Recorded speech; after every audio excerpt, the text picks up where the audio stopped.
নমস্কাৰ, কি খবৰ? মই নিৰঞ্জন বৰা। মোৰ ইউটিউব চেনেল নিৰঞ্জন বৰালৈ আপোনালোক সকলোকে পুনৰবাৰ স্বাগতম জনাইছোঁ। ফাইনেলি আসাম পুলিচৰ ৰিজাল্ট আহি গ'ল। যিসকল SI লেভেলত এক্সাম দি থৈছিলে, AP আৰু SI, commando SI, UB SI, ল'ৰা ছোৱালী সকলোৱে পোষ্ট আছিলে যিহেতু। ইয়াত আমি যদি চাওঁ, এইখন নটিছটো যোৱাকালিতো উল্লেখ আছে 144 post of sub inspector UB in Assam police, 7 post of sub inspector communication in AP আৰু 51 post of sub inspector AB for Assam commando battalion আৰু 1 post of assistant deputy controller civil defence JR under DGCD and CGHG আণ্ডাৰত যিকেইটা SI লেভেলৰ exam হৈছিলে তাৰ সকলোখিনিৰ কাৰণে ইয়াৰ next step যিহেতু ফিজিকেল হ'ব, PET, PST আমাৰ ৰানিং আৰু হাইট চেজ জোখা প্ৰচেছটো হ'ব। তাৰ কাৰণে ৰিজাল্ট মুকলি কৰিছে আজি 6 মাৰ্চ তাৰিখে। কিছু সময় আগতে মুকলি কৰিছে। আপোনালোকে নিজৰ গুগলত মাৰিলে হ'ল SLPRB বুলি। SLPRB মাৰাৰ পিছতে তাৰ অফিচিয়েল ৱেবছাইটটো খোল খাই যাব। তো ওপৰত যিটো লিংক আহিব তাত ক্লিক কৰি দিয়াৰ পিছতে আপোনালোকে যদি অকণমান স্ক্ৰল কৰি চাওঁ, আমি ইয়াত কেইবাটাও লিংক দি থৈছে দেখিছে। এইটো 4 তাৰিখে ইতিমধ্যে নটিছ আহিলে। তাৰ লিংক নটিছৰ পোনে পোনে ৰিজাল্ট অফ WCWT 2025 হ'ল অন 5 তাৰিখ 1 মাহ 2025 আপোনাৰ লিংক এটা এক্টিভ কৰিছে। ইয়াত যিকোনো এটা লিংকত ক্লিক কৰিলে হ'ল। লিংক 1তে আমি ক্লিক কৰি দিওঁ।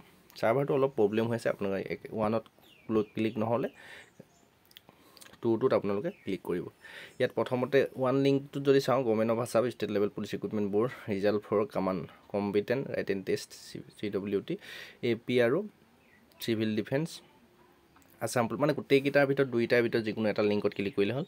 ক্লিক কৰি দিয়াৰ পিছতে ডাউনলোড ৰিজাল্ট কাৰ্ড বুলি লগ ইন ফৰ কেণ্ডিডেট আহিব।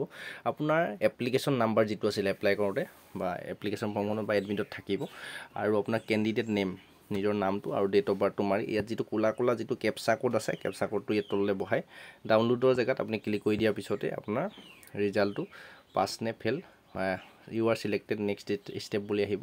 যদি আপুনি নেক্সট টাইম বেটাৰ লাগ বুলি আহে তেতিয়া আপুনি কোৱালিফাই নকৰে।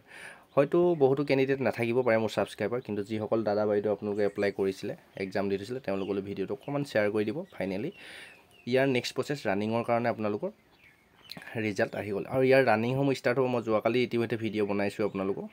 ইয়াত কোনো ধৰণৰ কিন্তু এটা বস্তু দেখা নাই, কাট অফ লিষ্টটো দিয়া বৰ্তমানলৈকে দেখা নাই। যিসকল কোৱালিফাই হৈছে তেওঁলোকৰ ডাইৰেক্ট এডমিট কাৰ্ড আহিব আৰু আপোনালোকৰ চিলেক্টেড বুলি আহিব নেক্সট ষ্টেপ। আৰু কাট অফটো কিমান গৈছে ধৰিব পৰা নাযায় যিহেতু, আৰু মই যদি পিছত পাওঁ কাট অফ লিষ্ট ক'ৰবাত তেতিয়া আপোনালোকক জনাবলৈ চেষ্টা কৰিম। চেনেলটো ছাবস্ক্ৰাইব কৰি ৰাখিব। ডেছক্ৰিপশ্যনত হোৱাটছআপ গ্ৰুপৰ লিংক, টেলিগ্ৰাম চেনেলৰ লিংক আৰু ইনষ্টা ID ফুল দি থোৱা আছে, ফ'ল' কৰি ৰাখিব। মোৰ লগত জড়িত হৈ থাকিব পাৰিব। নেক্সট আকৌ অন্য এটা অতি গুৰুত্বপূৰ্ণ ভিডিঅ' এটা আপোনালোকক লগ পোৱাৰ প্ৰতিশ্ৰুতি। আজিৰ ভিডিঅ'টো পৰা ইমানতে বিদায় লৈছোঁ। চেনেলটো ছাবস্ক্ৰাইব কৰিবলৈ নাপাহৰিব। ধন্যবাদ।